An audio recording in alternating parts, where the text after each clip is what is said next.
پاکستان کے capital city اسلام آباد میں ایک سول جج ہیں جو اس وقت بھی جج ہیں.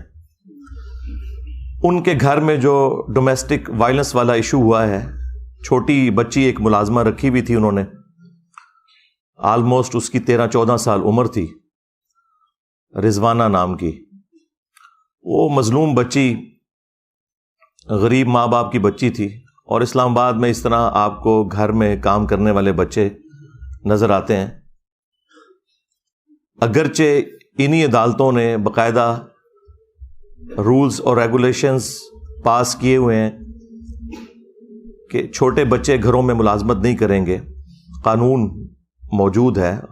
اس کے اوپر یہی لوگ ہمیں بھاشن بھی دیتے ہیں کہ گھروں کے اندر چھوٹے بچوں کو یا دکانوں کے اوپر ملازمین نہ رکھا جائے، بلکہ ان کی تعلیم فری کی جائے.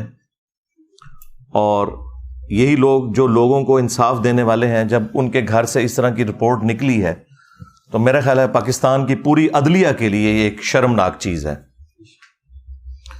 میں حیران ہوں کہ ہمارے ججز جو لوگوں کو یہ درس دیا کرتے تھے کہ انسانیت کا درد ہونا چاہیے اور آپ لوگوں کے حقوق کا خیال رکھیں، قانون کی پاسداری ہو، وہ سارے کے سارے لوگ بالکل اس مسئلے میں خاموش بیٹھے ہوئے ہیں.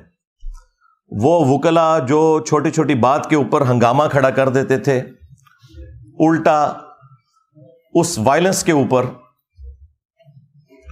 اس جج اور اس کی بیوی کو نہ صرف پری ریسٹ بیل انہوں نے لے کے دی ہوئی ہے، بلکہ اپنی ایک حفاظتی حصار کے اندر اسے لے کے آتے ہیں اور پھر نکال دیتے ہیں.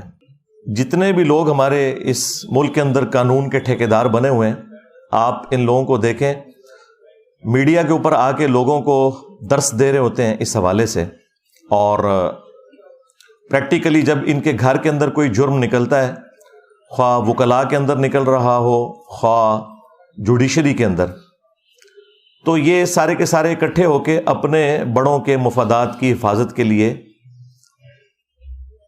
منظر عام پہ آ جاتے ہیں. چونکہ میں بھی جوڈیشری کے معاملات سے کافی دفعہ گزرا ہوں. اب وہ جو جج کی بیوی ہے جو مجرمہ بتائی جا رہی ہے، حالانکہ وہ جج بھی مجرم ہے کہ اس کے گھر کے اندر یہ سب کچھ ہو رہا تھا، وہ اپنی ڈیوٹی اسی طریقے سے پوری کر رہا ہے. اس کے کان پہ جوں تک نہیں رینگی، الٹا وہ اپنی وائف کو پہلے پری اریسٹ بیل دلوائی انہوں نے لاہور ہائی کورٹ سے، اور اس کے بعد وہ حفاظتی تحویل میں اسے لے کے جاتے ہیں. اور جو جج پری اریسٹ بیل دیتا ہے وہ ساتھ پابند کرتا ہے، اس کاغذ کے اوپر لکھا ہوتا ہے کہ آپ نے فوراً تفتیش کا حصہ بننا ہے. جو انویسٹیگیشن ہوگی، جو رسپیکٹو تھانہ ہے، آپ نے جا کے فوراً رپورٹ کرنی ہے. آپ دیکھیں 15 دن گزر چکے ہیں، ایک بار یعنی بیل دوبارہ رینیو ہو چکی ہے، اور وہ عورت جا کے تفتیش کا حصہ نہیں بنی. یعنی بدماشی کا لیول، آپ غنڈہ گردی کا لیول ان لوگوں کا دیکھیں. اور جوڈیشری سے ہمیں تو کوئی آواز سنائی نہیں دی.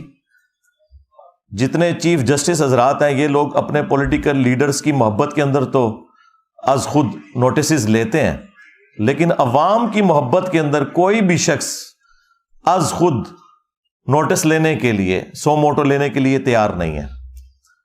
اب آپ یہ بھی نہ سمجھیں کہ ان لوگوں کو پتہ نہیں کہ کیا ہو رہا ہے.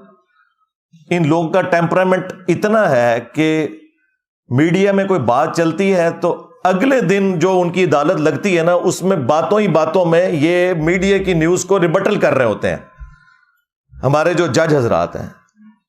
حالانکہ ان کا کوئی کام نہیں ہے کہ یہ میڈیا دیکھیں، اخبارات پڑھیں یا متاثر ہوں اس طرح کی چیزوں سے. یہ خود اپنا جو عہد کیا ہوا نا اس کو توڑ رہے ہوتے ہیں. اسی لیے میں نے کئی دفعہ عرض کیا ہے کہ جتنے ججز ہیں نا، ان کے لیے غاروں کے اندر بلڈنگز بنانی چاہیے جہاں ان تک میڈیا کی کوئی رسائی نہ ہو. ہر طرح کی فیسلٹی ان کو دیں تاکہ یہ لوگ اپنے ضمیر کے مطابق فیصلہ نہ کریں بلکہ آئین اور قانون کے مطابق فیصلہ کریں. ضمیر کے مطابق تو ہوتا ہے جس کی جو ایفیلیشن ہوتی ہے وہ وہی کچھ کرتا ہے. اور اب دیکھ لیں آپ کسی کا کوئی بیان نہیں آیا, کوئی وکلا تنظیمیں سامنے نہیں آئی ہیں, حالانکہ یہ سارے وکلا کبھی عمران خان صاحب کی محبت میں, کبھی نواز شریف صاحب کی محبت میں, کبھی زرداری صاحب کی محبت میں سڑکوں کے اوپر ٹھڈے کھاتے ذلیل ہوتے آپ کو نظر آتے ہیں, لیکن عوام کے لیے کوئی بھی کچھ کرنے کے لیے تیار نہیں ہے.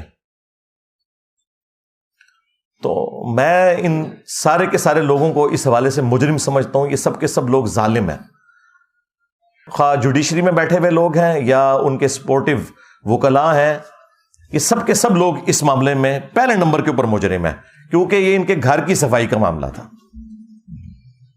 اتنا بڑا ظلم ہوا ہے اور روزانہ خبر بھی چل رہی ہے. وہ بچی زندگی موت کی کشمکش میں ہے, وہ بڑی مشکل سے ریکوری کی طرف جا رہی ہے, ابھی بھی کوئی چانسز نہیں ہے. اور آپ دیکھیں ظلم کی انتہا, اس کی ہڈی پسلی انہوں نے توڑی اور وہ اس کو بینڈیج بھی نہیں کروایا, وہ بیچاری کی ہڈیاں ٹیڑھی جڑ گئی ہیں.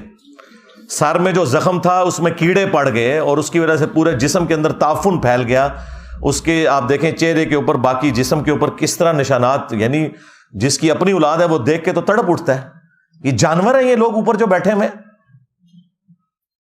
تو سب سے بڑے مجرم اس میں وہ لوگ ہیں کہ جو اس ادارے کے کسٹوڈین ہیں, جوڈیشری کے چیف جسٹس اللہ تعالیٰ کی بارگاہ میں سب سے پہلے مجرم ہے. اس کے بعد پرائم منسٹر, جن لوگوں کو صرف شیروانیاں پہننے کا شوق ہوتا ہے, اور اس کے بعد آرمی چیف بھی اس میں انوالو ہے. ان کا بھی یہ کام ہے کہ اس معاملے کا نوٹس لیں. دوسری طرف ان لوگوں کے اداروں کے بارے میں کوئی بات کر دیں تو کبھی جو ہے وہ غداری کا فتویٰ لگ جاتا ہے, کبھی توہین مذہب کا الزام لگا کے اپنا غصہ نکالتے ہیں, لیکن عوام کے لیے تو کوئی بھی کھڑا ہونے کے لیے تیار نہیں ہے. اسی لیے دیکھیں قرآن پاک میں اللہ تعالیٰ نے فرمایا لعنت اللہ علی الظالمین, ظالموں پر اللہ کی لعنت ہے. لعنت کا مطلب آپ کو پتا ہے کیا؟ اللہ کی رحمت سے دور. جب آپ کسی کے اوپر لعنت بھیجتے ہیں تو اس کا مطلب یہ ہے کہ وہ شخص اللہ کی رحمت سے دور ہے. پھر اللہ تعالیٰ نے قرآن حکیم میں یہاں تک فرمایا کہ تم نے عدل و انصاف کے لیے کھڑے ہونا ہے, خواہ تمہیں اپنے خلاف گواہی دینی پڑ جائے, اپنے قریبی رشتہ داروں کے خلاف گواہی دینی پڑ جائے, تم نے انصاف کے لیے کھڑے ہونا ہے. یہ مسلمان کی پہچان ہے. بخاری اور مسلم دونوں کے اندر حدیث موجود ہے, تم میں سے ہر شخص نگہبان ہے اور اس سے اس کی رعیت کے بارے میں پوچھا جائے گا. پھر نبی علیہ السلام نے اسے کھولا کہ حکمران اپنی رعایا کے اوپر نگہبان ہے, اگر اس نے انصاف نہ کیا تو اس سے پوچھا جائے گا. ایک خاوند اپنی بیوی اور بچوں کے اوپر نگہبان ہے, ایک عورت اپنے خاوند کے مال اور اس کے بچوں کے اوپر نگہبان ہے. بخاری اور مسلم میں ایک اور حدیث ہے کہ بدترین گڈریا وہ ہے, جس طرح گڈریا ہوتا ہے نا بھیڑوں کو سنبھالنے کے لیے, بدترین گڈریا وہ ہے جو کسی قوم کا حکمران ہو, اگر اس نے انصاف نہ کیا تو وہ جنت کی خوشبو بھی نہیں پائے گا. جی, ان لوگوں کو صرف فیسلٹیز اویل کرنے کا شوق ہوتا ہے. انہیں یہ پتا نہیں ہے کہ یہ جتنی بڑی پوسٹوں پہ بیٹھنے والے لوگ ہیں, انہوں نے اپنے اوپر جہنم واجب کروا لی ہوئی ہے. اگر یہ گمنامی کی زندگی مر جاتے ہیں نا کسی فٹ پاتھ کے اوپر تو شاید ان کے کو بچنے کے چانسز تھے.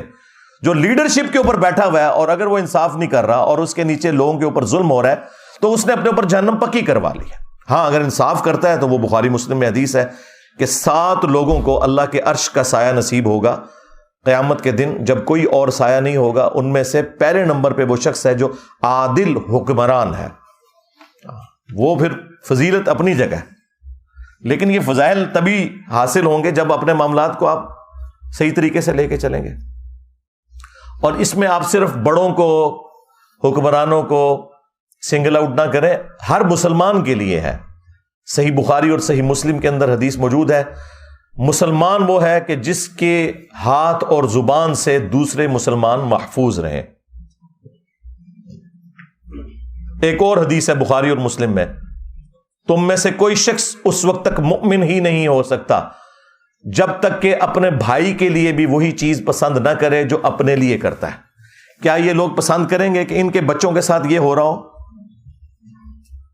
جو دوسروں کے بچوں کے ساتھ یہ کرتے ہیں, یہ کرتے ہوئے دیکھتے ہیں اور گونگے شیطان بنے رہتے ہیں. ہمارا دین تو ہمیں یہ سکھاتا تھا کہ بخاری اور مسلم دونوں میں حدیث ہے کہ مسلمان ایک جسم کی مانند ہے. جسم کے کسی حصے میں تکلیف ہوتی ہے تو پورا جسم اس تکلیف کو محسوس کرتا ہے. نبی الاسلام نے یعنی اس میں فرمایا کہ باہمی اخوت، محبت اور بھائی چارے میں ایک جسم کی مانند ہے. اور مسلم میں تو یہاں تک الفاظ ہیں کہ اگر آنکھ میں تکلیف ہوتی ہے تو پورا جسم اس تکلیف کو محسوس کر کے رات جاگ کے کاٹتا ہے. یہ حالت ہونی چاہیے ایک مسلمان کی. اور یہاں مسلمان کیا کر رہے ہیں؟ اسی لیے صحیح بخاری میں حدیث ہے جس نے کسی بندے کے ساتھ کوئی لین دین کا معاملہ کسی بھی اعتبار سے حقوق العباد کا کرنا ہے وہ دنیا میں کر لے، کیونکہ آخرت میں پھر نیکیاں دینی پڑیں گی. ہاں، اللہ اکبر اللہ